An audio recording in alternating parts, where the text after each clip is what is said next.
Good afternoon, everyone. Welcome to today's CoSIDA Race and Social Justice webinar series.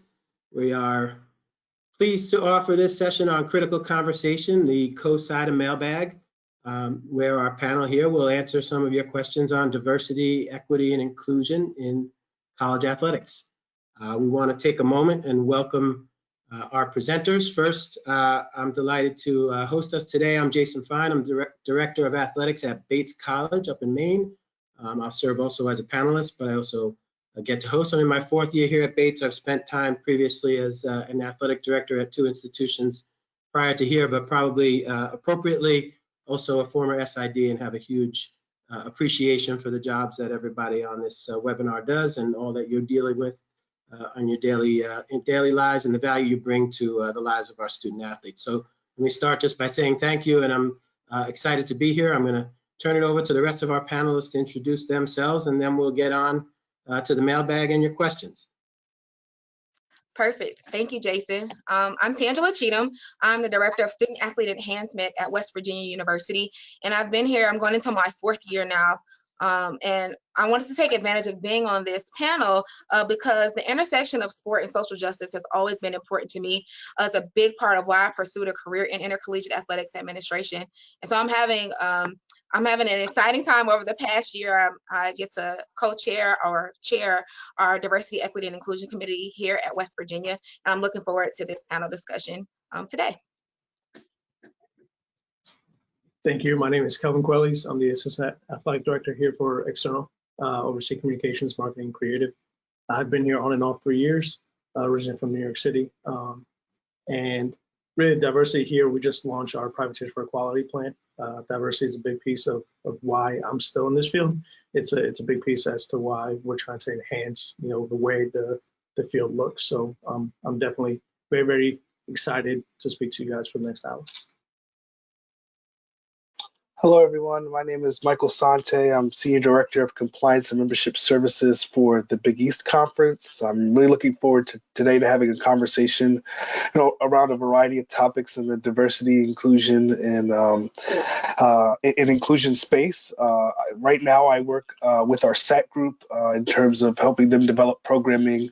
A lot of our programming related to professional development of our student athletes and some supportive work for our diversity, equity, and inclusion working group for the Big East Conference. I'm really happy to be joined here on this diverse panel, giving perspectives from a variety of backgrounds and positions. And I look forward to hoping to be able to answer some of the questions that you all are presenting today. I'm excited to be here with all of you. Thanks again for having me. Once again, thank you to everybody for joining us out in the audience today. Before we begin, let me say a quick thank you to CoSIDA and to the CoSIDA Diversity and Inclusion Committee for sponsoring this series. Just as a reminder, there'll be an on-demand version of this webinar that'll be posted later today on CoSIDA.com and on CoSIDA's YouTube channel. We will also have this as a podcast. You'll be able to download it from the services listed on CoSIDA.com. You will not be able to get away from this podcast. We will find you, you will listen to it, you will watch it, and you will enjoy it. Please invite your colleagues to listen and watch the on-demand webinar. It's free to everyone. Thanks to everyone who submitted questions in advance. Definitely want to encourage folks to continue to submit any questions you might have. You can place them in the chat box, and your questions will hopefully be addressed throughout the webinar. And the way that we're going to do this is we're going to see what questions have come in, and our great panel is going to jump in, and we're going to try to make this as conversational and as useful as possible for everyone. So I see we do have our first question, which is how do we gain interaction from staff, coaches, and student athletes in the digital world? So anyone like to jump in on this one first? Yes, I'll jump in first since that's what I oversee. I had a feeling it might be you, Kelvin. So what we do here, we partner with a couple of groups. So Open Doors is one group that we partner with. And so what we've done, and specifically geared towards diversity and inclusion, with Privateers for Equality, when we designed the t-shirt and we came up with our plan, we sent the graphic to every single student athlete and every coach, anybody that was a part of that group, and it goes out directly on their social media. They can work on the caption, but everybody gets the same image with themselves rather than just a random shirt. And that's allowed us to promote it I think, better, just because the reality is most of our student athletes have more followers on their personal accounts than we do on the team accounts. Yeah, I would agree with finding ways to engage them on social media and making it personal to them. That's one of the ways that we've gained more participation for all of our initiatives, is tagging our student athletes and coaches on things, and then they'll reshare those from their team pages. And then also, if there's an opportunity for messaging to come from like our senior level administration, that also helps with getting some of our student athletes, staff and coaches involved and kind of engaging publicly on social media. It helps a lot. And I would agree that, you know, and it's interesting in a COVID year, it's actually probably been a little bit easier for us to engage in that digital world with all of our constituencies, because we've been virtual and we haven't had to worry also how are we going to get people out to programming. And it's allowed us to open up a much larger bullpen of speakers and initiatives around diversity and inclusion, around other things as well. That basically was, as simple as finding, who was going to facilitate and how we got folks on a Zoom. So I thought that was interesting from our standpoint this year. Yeah, I mean, I guess to just piggyback off what Jason said, I feel like one of our most impactful programs that we've been putting on this year has been our Conversations for Change. And to Jason's point, it's allowed us to broaden that reach of these type of programs, as well as to solicit speakers from a variety of different places all across the country. I know that some success that we've had has been in introducing our constituents to books and materials and educational documents that are helpful in helping them refine their understanding of this space, not just from a diversity and inclusion standpoint, but also from a social justice space. We did have a program where we did a recap and review of a movie called The Hate You Give, and gave an opportunity for our student athletes to talk about what they noticed in the movie, as well as have some conversational type questions that we presented out to the group. So I think, to Jason's point, this digital world that we live in, this virtual space that we live in, has provided us an opportunity to cast a wider net, not just from participants and attendees, but from professionals that could be of service to our constituents in our variety of stakeholders.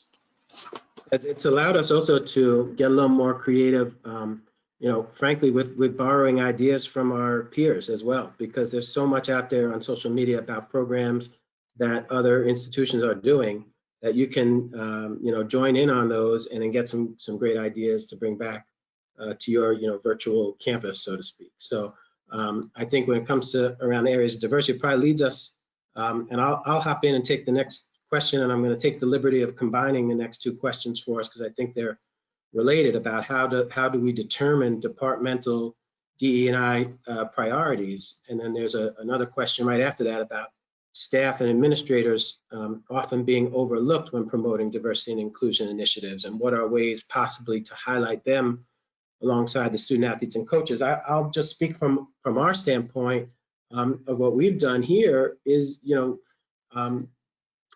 is done the same thing that we've done in other areas that we've tried to explore, which is really be collaborative and try to include as many people as possible in the process.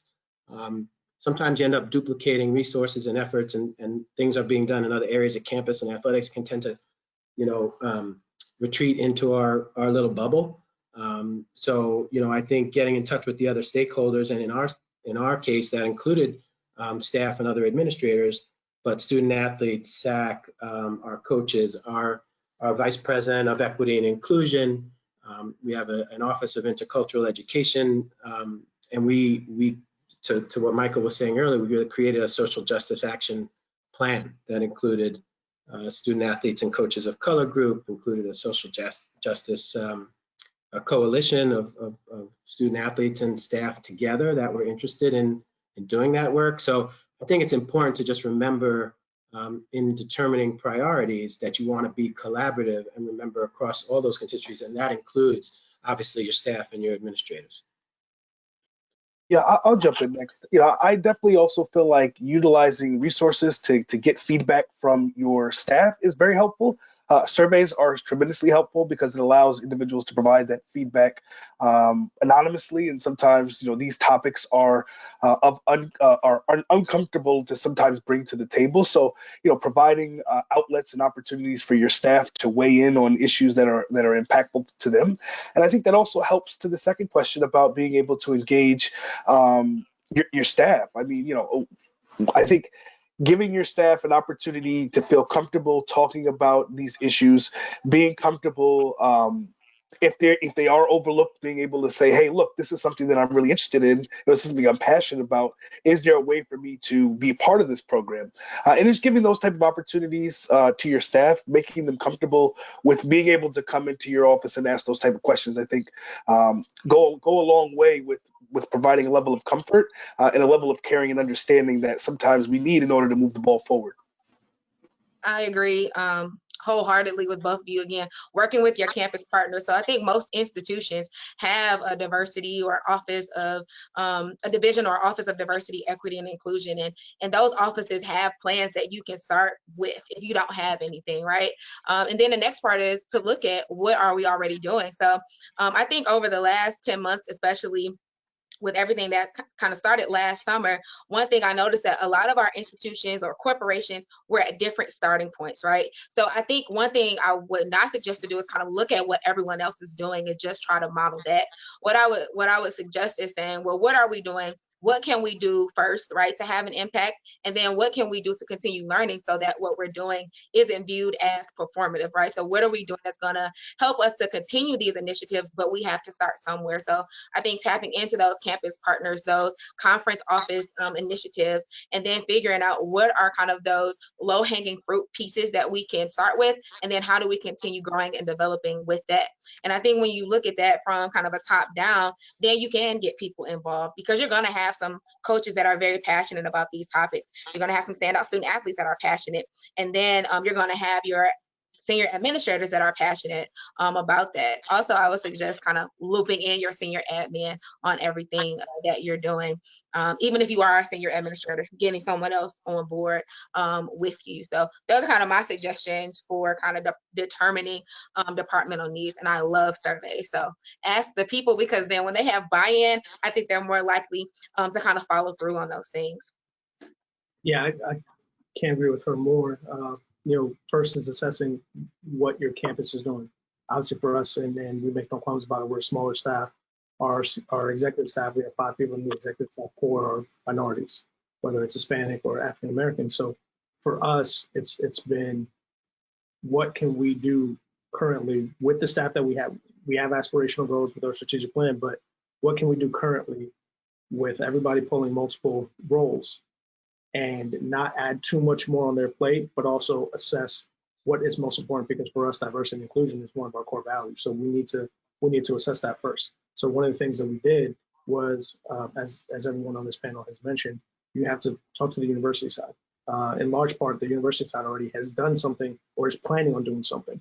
So we need to mirror what they're doing in a different type of way, because athletics is different, but we still need to follow those values that the university has set. So we did that here. And I think a large part of it is also from the survey side that everyone has mentioned. A lot of people may not feel comfortable telling you face to face. Some people are very introverted and they want to give their opinion. They just can't do it around other people. And sometimes with some of these meetings, you have 20 to 30 people in the meeting.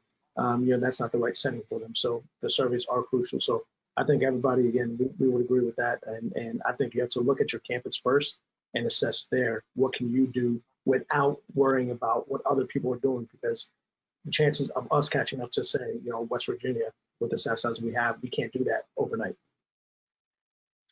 And reaching out to as many folks as possible, whether it be through a survey or social media, using all the tools at your disposal, because as we know, especially with student athletes, it's so hard to, the email, they don't check their email, So they've never heard of email. So that's right.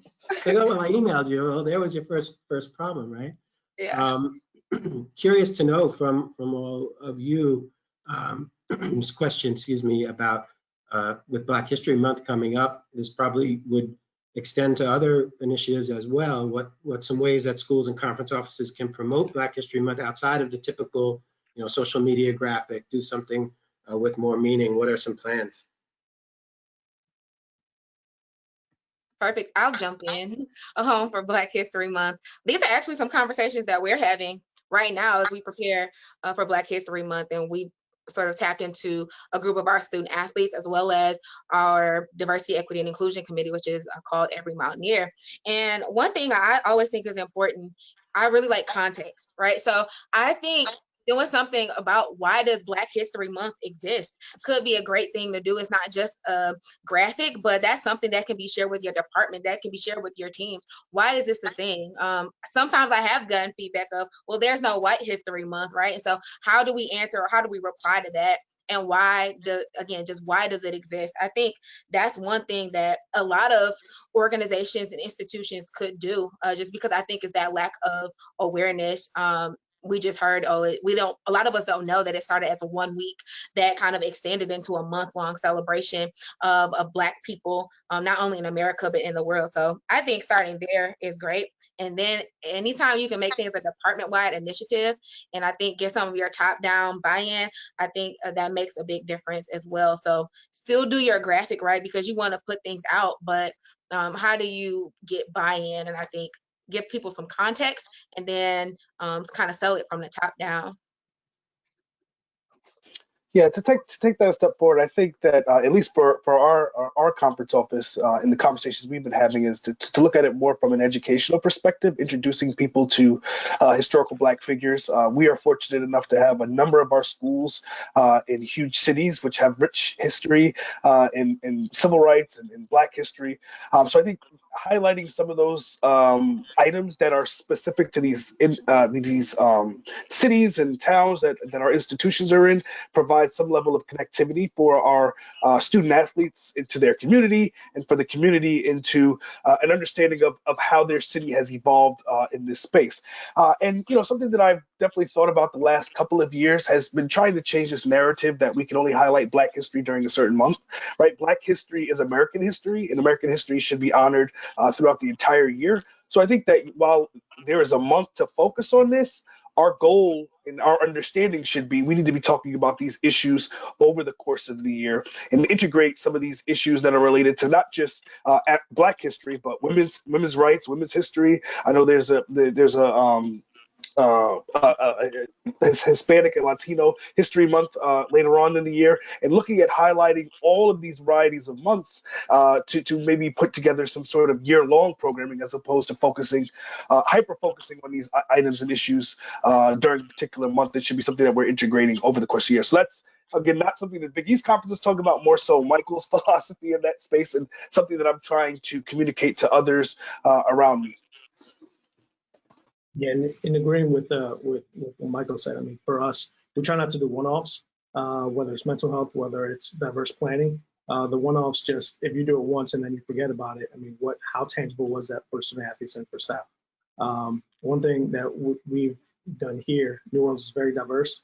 Our athletic director, Tim Duggan, very much believes in us being an athlete-driven program. So we've already spoken to the SAC reps and to the Projects for Equality team, and we're allowing them to do takeovers on the website, on social media, on videos, and not just on their personal accounts, but on ours.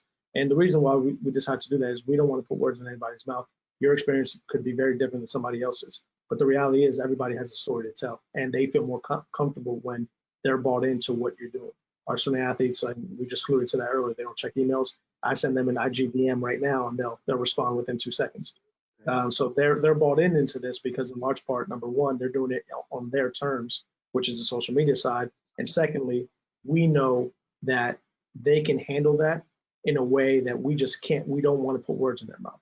So that's what we're doing here. And I think to everyone's point, I think it can't just be something that you can just do once or twice. There has to be a plan going into it, because February is right around the corner. If you decide to plan this January 30th, it's gonna reflect if you just do a graphic and there's nothing tangible with that graphic. Yeah, and I think that the interaction through social media, like you say, if you send them a DM, knowing that they can get an answer back from us as well that way, is something that I think it used to maybe not be seen as kind of an appropriate form of maybe communication, but I think that it gives our student athletes probably a little more license to feel that their ideas are heard as well. And to Michael's point, this should not be just a once a year thing, and whether it be Black History Month or Hispanic and Latino or LGBTQ, you name it. I think what it does is it gives us a chance to have a month to kind of highlight and set the tone for the rest of the year. And whether it be something that continues on with your staff or with your student athletes, a book club, an initiative, I think, Michael, you said it's your philosophy, but I really think that should be kind of the way that we look at this, is that this is a way to highlight things, but set the tone, not put it in a drawer like holiday decorations on January 6th. So I think that's a great point. And Michael, there is a specific question to you that does kind of probably piggyback on this a little bit about how you have been able to set the stage from a conference standpoint, but have the schools drive the initiative. So if you have any thoughts on that. Yeah, no, I mean, that's something that we typically work through, not just with topics related to this, but anything that we're looking at our institutions to support. And it's really about having this shared buy-in, right? I think Tangela mentioned that early on. When everyone's involved in the decision-making process, that makes implementation a lot easier. So what we like to do whenever we're putting these type of programs together is to create or have committees flow through our governance structure where there's participation and individuals serving on these committees from all across our institutions and coming up with solutions for this. So it's not necessarily conference driven, right? The conference creates the infrastructure for these type of programs to be created, but we are working with our membership to make sure that we're meeting their needs, as many of our institutions have, different fan bases and different affinity groups that are associated with their schools. So we have to find something that not just works for the Big East Conference, but works for all of our institutions.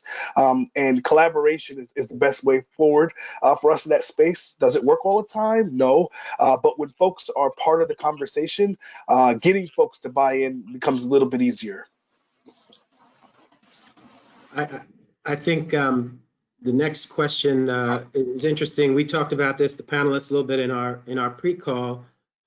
Which is another area of diversification in regards to age discrimination in hiring. So, as the person, somehow, I used to run a little thing called YC, for those that knew that, and I think we became middle-aged C. Somehow I'm the oldest one here. So not sure when exactly that happened, but it's an interesting question, and I think in our conversation earlier, we were trying to kick around some of the thoughts around it, and really what we came up with, and I think Tangela, you probably hit on it first, was that it's just like other areas of diversification, and making sure that you're taking the steps to make sure you're not discriminating in any way, including in age. So I thought maybe you just follow up on your comment that you had earlier in our pre-call, and then we can kick that around a little bit. Yeah, perfect. Thank you. One thing that we've been talking about here, right, on our committee is a lot of places are coming up with kind of these search tool kits, right? So when you put your search committee together, you have a toolkit of things that you're going to consider. And I think putting things in there strategically that's going to help you to make kind of a clear decision on who you're going to hire will help as you look at this issue of discrimination on the base of age, race, sex, whatever it is. And because again, there can be discrimination for more seasoned or older professionals, as well as those who are trying to break into the industry or younger, because you can be breaking into the industry even, as an older professional, or right. So we don't want to discriminate based on that, but I think you can include some of that in kind of that search committee training that you do, those toolkits that you create, and be strategic about that. That was kind of my note during that conversation earlier. Yeah, and Michael, you had a good point as well about using that seasoning to your advantage.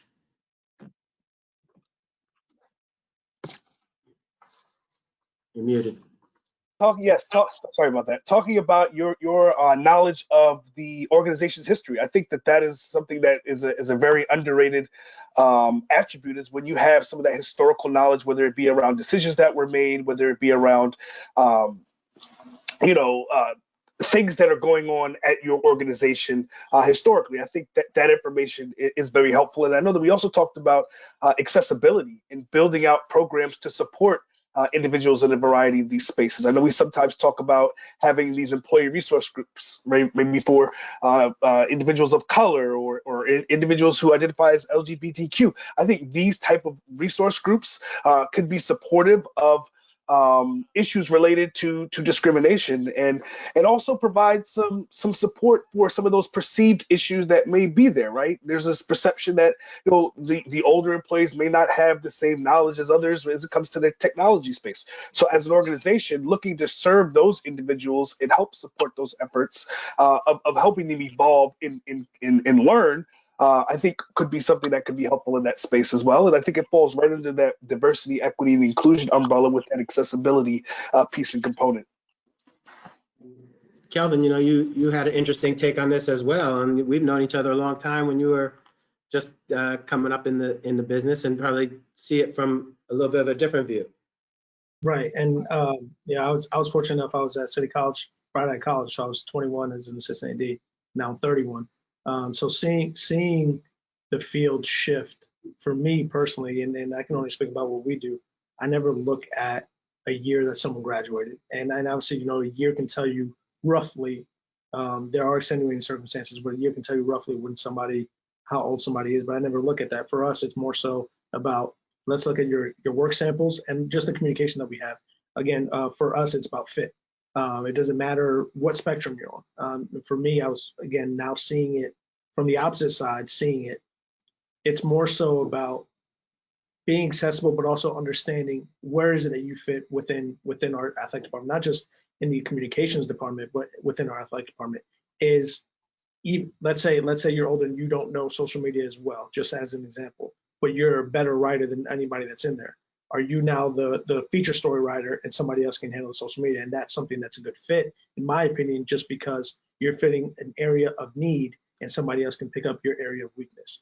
And so for me, more importantly, I think the fact is the age side of it isn't necessarily something that is talked about as much, unfortunately, but it is something that if you become accessible and if you sell yourself, I think more times than not, you'll be able to break into whatever industry you're trying to be. I think you touch on a great point. It's really about, flexibility, right? And again, someone may bring great writing skills, may not be the best social media person or whatever it is, but how we look at building our staff, whether it be in AD, whether it be in communications, wherever it be,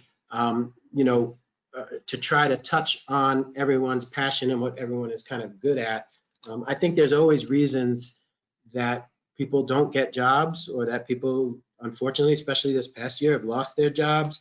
And I think that the perception, to that person is very real. It might be a little different to whoever that hiring manager was or whoever made that decision was. And I don't know which one is necessarily wrong or right, but we've all probably been in that position where I didn't get that job because I was too young. I didn't get that job because I was too old. I didn't get that job because of the color of my skin. I didn't get that job because of whatever thing it was. And if age is a tough thing, I think, in the person who asked the question mentioned hiring practices and the Age Discrimination and Employment Act. I think that all places and HR managers are very aware of that. And I know that anybody here that's done hiring or unfortunately firing, you're always wondering if someone is part of any type of protected class, whether it be age or otherwise. So it really has to be about the work, in my opinion. And going back to something that we said earlier, allowing for professional development opportunities, no matter how old someone is, no matter what their perceived deficiency is in the area, to say, are we doing the best we can to give them the best opportunity to be successful? That's what we try to do with our coaching staff. That's what we try to do with our student athletes. It should be the same thing with our professionals in certainly in athletics communications. And I think we've seen a huge shift and a huge change. And as an AD, I know I get calls from a lot of my SID friends because it's easy to blame the AD. And a lot of times the AD deserves the blame. Not gonna lie about that.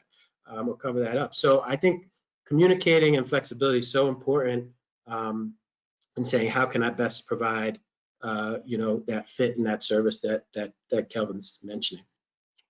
I was gonna yeah, add, and being honest in like feedback, right? I think all of us go through some type of annual review or 6-month review, right? Where you're being honest with your employees or people you work with about, where you think it could be growth, or, where we want to move into from, a communication space or whatever area we work in, whether student services. We want to provide that feedback, because I think that'll help those folks to continue to develop, honestly, right, through that honest feedback. So it goes under professional development, but I think feedback is just such a big, important part of that.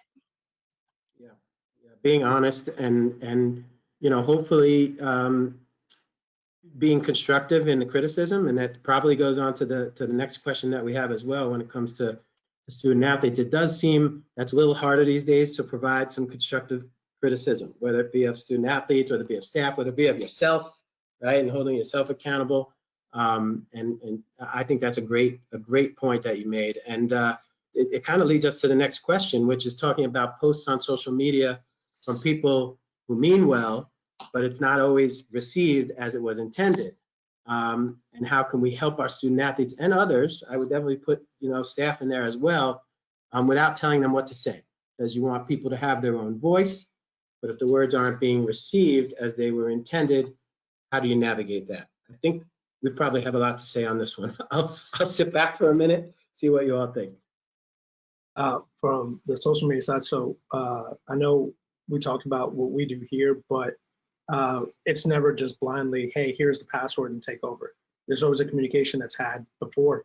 What is that you're trying to say? Not putting words in somebody's mouth, but at the end of whatever it is, whether it's an hour, whether it's a full day, at the end of it, best case scenario, what is it that you want this to portray? Worst case scenario, what do you think this will portray? And I think you have to look at both spectrums, because some people, not everyone's going to agree with your viewpoint, whether it's any of us or whether it's a student athlete, whether it's a staff or whatever the case is. Not everyone's going to agree with that. But if you look at both ends of the spectrum, I think it allows you to say, maybe I do need to reword this, or maybe I need to rephrase this. And now you can still be yourself, or refrain from something that could be perceived as negative.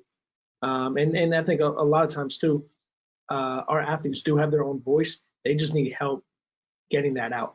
I think a lot of them are worried, especially with NIL coming up. A lot of them are worried about, is this going to affect my brand? Is this going to affect my bottom dollar? Am I going to be able to make money if I take a stance on political or religion or whatever the case is? So we always have those conversations ahead of time, because I think it's important for them to know, best case scenario, it's this. Worst case scenario is this. Now, it's up to you. It's your following, but you have to think about both sides in mind.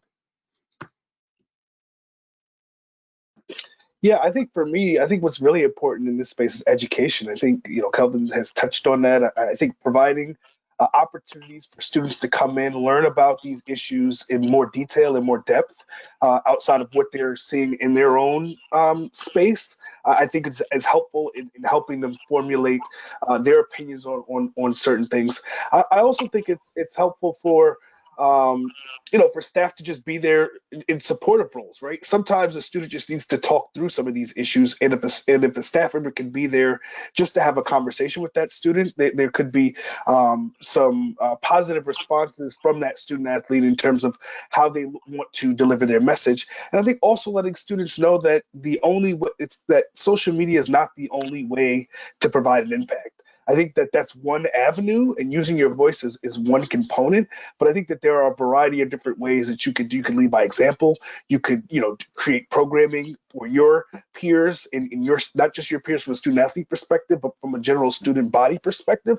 I think that there are a variety of volumes in which this messaging can be delivered, and understand that everybody's not going to be supportive of what you're saying. Some people are going to feel opposite of that, but that does not mean you're wrong or right in your perspective. It just means that there's a differing of opinions.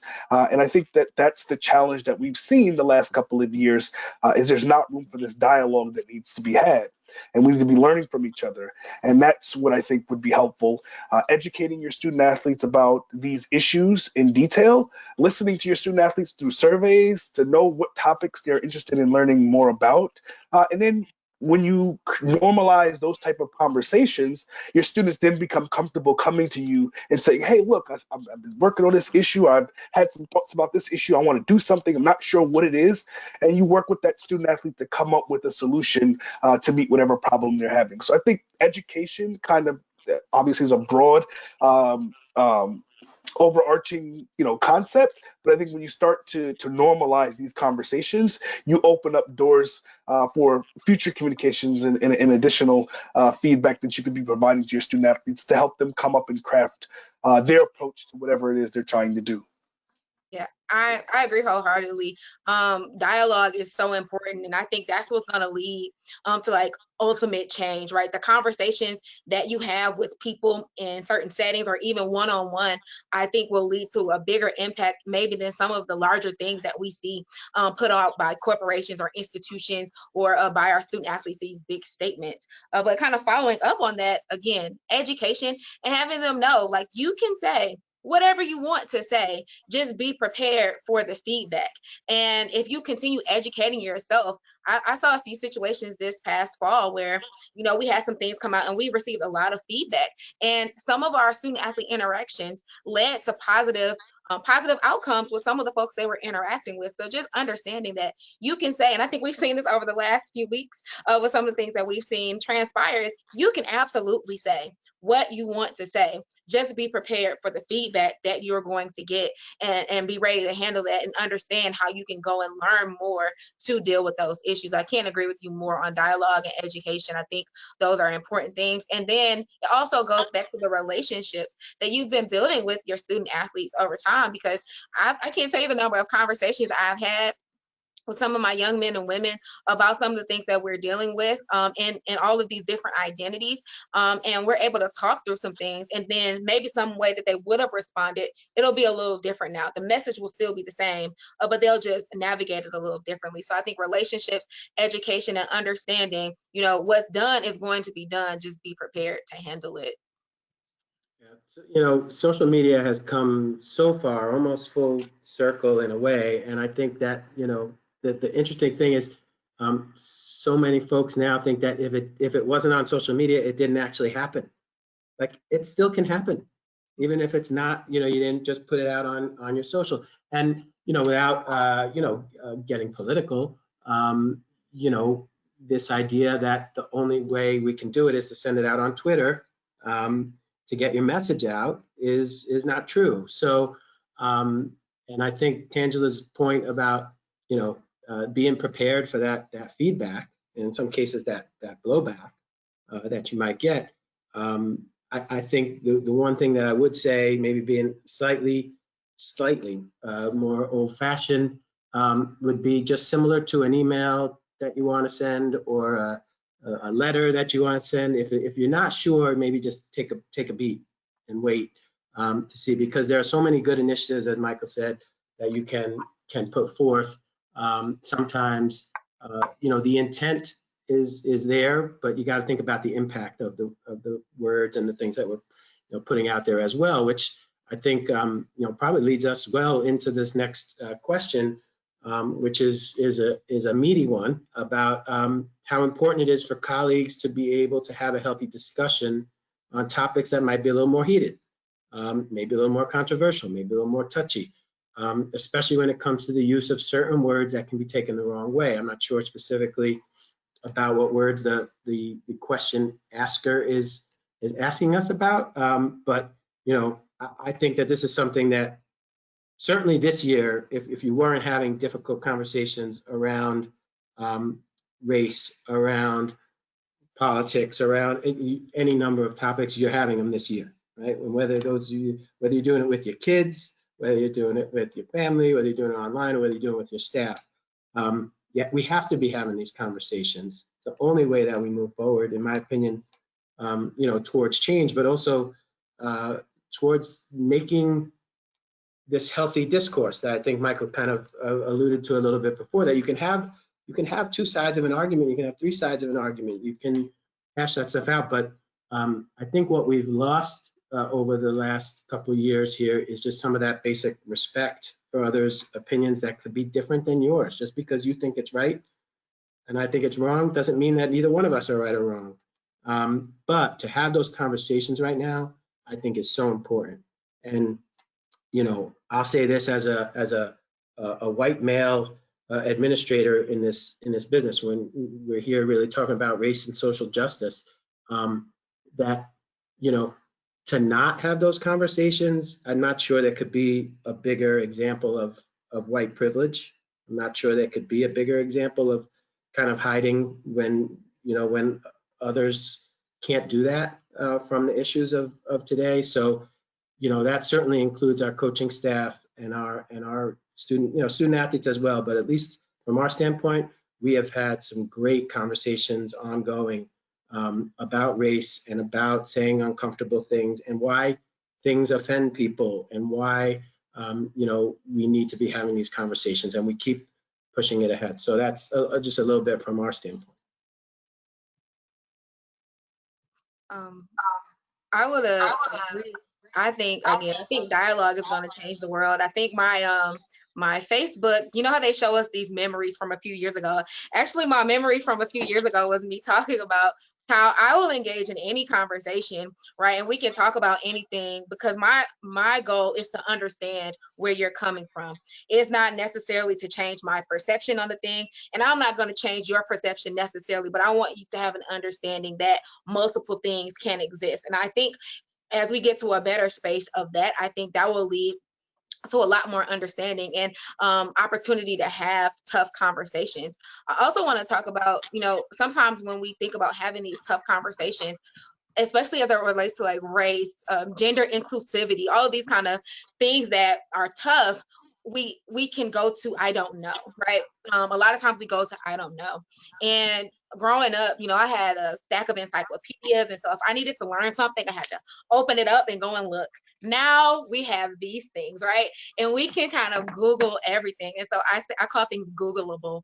But there are a lot of people who have done a lot of research and put a lot of work into understanding or explaining why certain things are okay or why certain things aren't okay. And so I think when you go and approach these conversations, if you've done some background work, that'll help you engage in that conversation and not necessarily come up as defensive or working to offend someone. So like you said, Jason, I think looking at, going beyond I don't know, and then being willing to look at your identities and figure out how you can engage in a constructive conversation about that topic is what you can do to, kind of progress and understand differences in why you can or can't do something.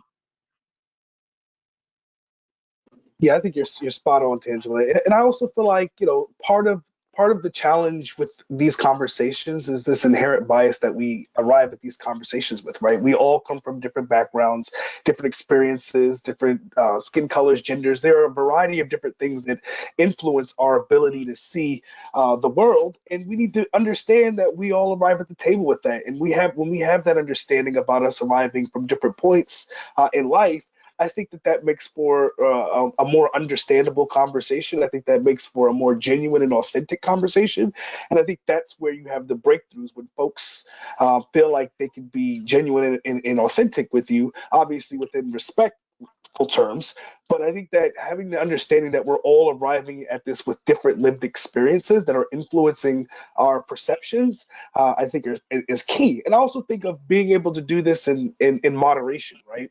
A lot of times, organizations want to, something happens and they want to hit you with 4, 5, 6 weeks straight of programming. When again, this should be something similar to what I said earlier with Black History Month. This should not be something done in a vacuum. This should be something that we're doing over time, and we're normalizing these conversations so that now, when you're talking with a colleague, your colleague might call you and say, "Hey, look, something just happened. I wanted to check on you. I wanted to let you know that I was thinking about you," and you've now created a dialogue in this conversation that you can have with other colleagues. So I think sometimes we get into the space of we're hyper focused on these issues and we kind of beat them into the ground, and folks then become a little bit less receptive to those conversations. But if we build this into, regular and normalized conversations that we're having with our staff, I think that makes for a more impactful delivery of whatever topic that you're talking about. So it's just something to keep in mind, that you're not just trying to drill down on this in a particular moment or in the wake of something happening, but that you're having these conversations consistently throughout the year so that you're developing these relationships and the level of comfort, because I think you want to get to a point as an organization for folks to have these conversations one-on-one, right? It doesn't always have to be in a group setting, that folks feel comfortable enough with their colleagues that they can have a conversation with them about these topics of the day. I think to touch on what Michael said, I think I don't necessarily always think it's pride, but just for sake of argument, I think pride is a tough pill to swallow. And when you have two people on the opposite ends of the spectrum, you might say something that might be defensive to somebody else. So I think the first thing is, if you're ready to have that conversation, I think doing the research like Tangela said, that way you can go with something tangible, and it's not now you two are just disrespecting each other the entire time, because that's not healthy either. I think one thing that, just to use personal example, one thing that we did here was you have to go to where they feel most comfortable. So if it's social media, if it's one-on-one, I don't think it's a one size fits all. So for myself and the athletic director, he just wanted to do a video to get a lot of stuff off his chest. And we did it very similar to Uncomfortable Conversations with a Black Man. So it was our athletic director, who's African American, and myself, who's Hispanic. And so we did that, and we went through the way that we grew up. So for me, it was a lot different than him. But we talked about that, and then he had that conversation differently. He had that with somebody else that was white. He had a police officer have that conversation with the student athlete. And those are the types of things that I think they bought into, that because that was a medium that they wanted to do and get a lot off their chest. But I don't think you can force that issue. They were ready to have that conversation. I think that's a big first step, is you can't force that conversation. It needs to be ready to be had before you even approach that. Otherwise, that's when I think the disrespect starts. Yeah, and I think that, the willingness of folks to be open to hearing what others' lived experiences are is a step. It's in some cases a baby step, in some cases it's a big step. And depending on where you grew up, how you grew up, who you grew up with, I think that's a step. And I think that interestingly enough, whereas we've all been kind of trapped behind these screens now for almost a year, again, there are some good things that can come out of that. And to Michael's point, kind of about everything in moderation, you don't necessarily need to get your entire staff, or if you're a conference, your entire conference into the same space, and have a whole day or 2 days of work going on. You can do kind of, at least what we've done at Bates recently, which is, try to set aside an hour a week or a couple hours, every other week, where we get together on Zoom and we have conversations. Some are facilitated, some are not, and just open. But I think that technology, whereas it's trapped us in some ways, it's also opened up that it is probably easier to do that moderation, because over a longer period of time, you can have a bunch of maybe smaller meetings. Anyone else want to weigh in anything in there before we shift gears a little bit here? Yeah, I mean, I did want to add something to that. I know that I had mentioned this earlier in terms of our conversations for change, but sometimes having educational materials to facilitate some of these conversations, right? Folks love watching movies. Folks love reading books. I think those are opportunities for you to create dialogue. And again, people are watching. We've seen this all the time, where somebody watches a movie and 3 different people see three different things. And that is the type of conversation that we need to have, that perspective conversation. So using some of these resources and tools that are out there that provide some entertainment value to an individual, which inherently leads to buy-in, as well as the educational component of it to facilitate this conversation. So it doesn't necessarily always have to be a difficult conversation about a particular topic. I think using the various forms of art that are out there could help in facilitating some of these difficult conversations. I agree, because it takes it off of you sometimes, right? You can talk about the movie, the characters in the show, the characters in a book. It just helps to make it about someone else, and then makes it relatable. So I agree wholeheartedly. Absolutely. I want to make sure that we touch base on National Girls and Women in Sport Day, but just as an offshoot to this question real quick about what's a good way to start the conversation with your administration on doing more in this area. I'll just say from my standpoint, this might be easy for me to say because I'm the AD. I would say you just do it. I mean, there's a reason that worked so well for Nike for so long. I think that you'll find that you wanting to take initiative in an area as important as this, if there's some kind of pushback on that, then I want to know who you're talking to. So I would say, and open it up to the panel, you just do it. Get folks together and start. Anybody want to?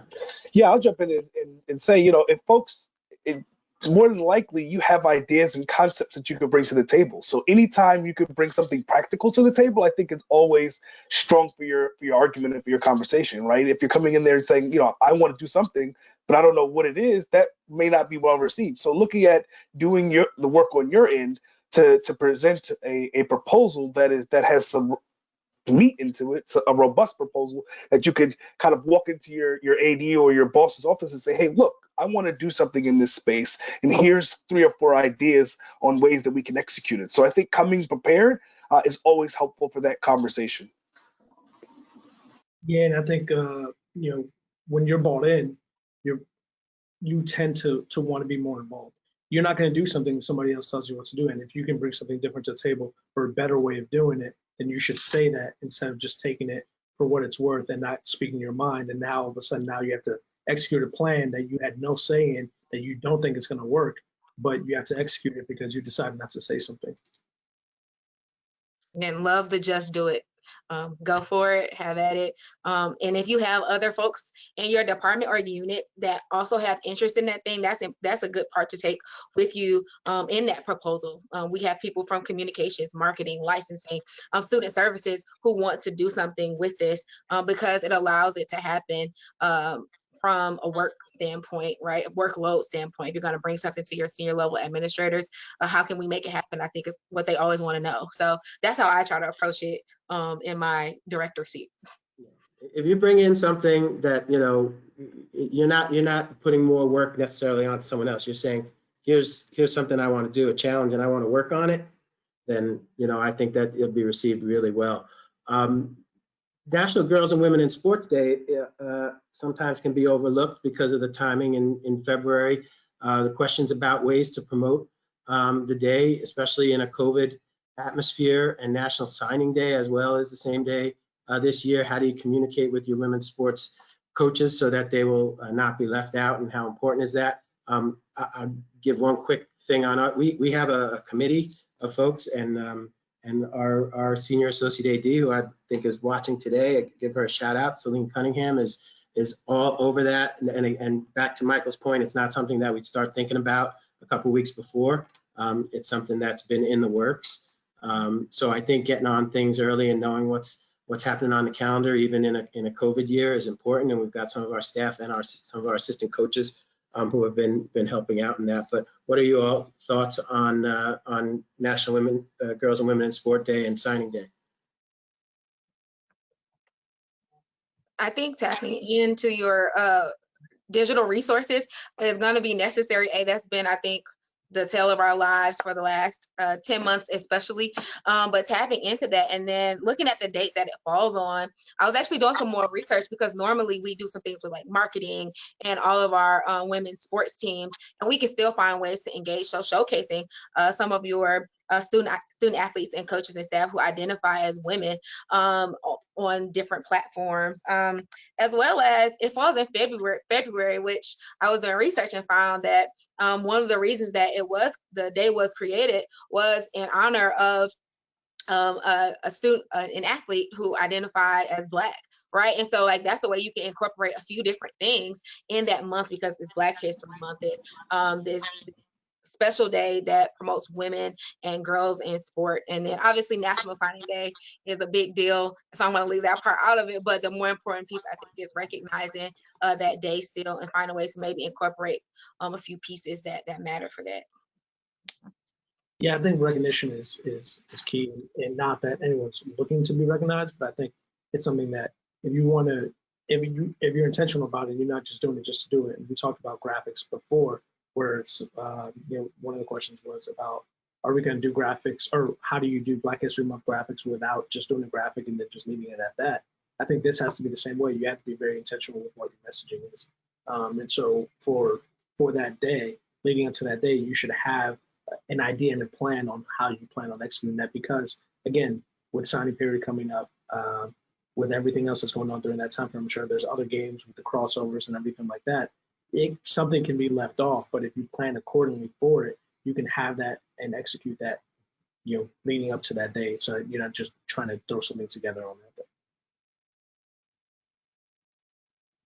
Yeah, I think raising awareness is always important in this, but my approach to these type of days is to try to come up with something that's off the beaten path, right? That's something that's a new approach to this. So there are definitely careers in this space that we can encourage women and girls to develop interest in. And I think trying to focus on different ways to get into sports, I think, is also a great resource and way for us to raise awareness around these issues.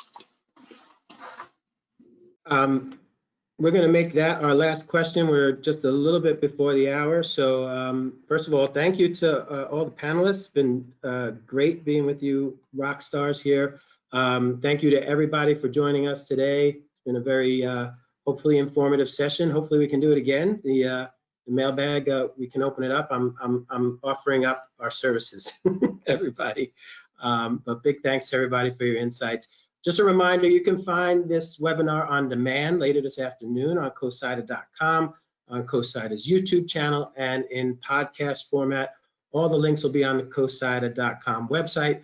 All the on-demand options are free of charge, so feel free to spread those around. And a reminder, there are 2 other January live webinars on tap. This Thursday, January 21st, the Canadian SID group is presenting a Zoom webinar on engaging alumni audiences at 2 p.m. Eastern. On Thursday, January 28th, join the NCAA Media Coordination Statistics staff members as they answer your questions on COVID-19 policies for fall in spring sports and record keeping and statistics. There's something you never thought you'd hear before a year ago. Thank you everybody for joining us. Hope everybody stays well and safe, and that we get back to a little bit more normal here in 2021. So panel, it's been great. Thank you so much for joining me, and we'll see everybody soon. Thank you.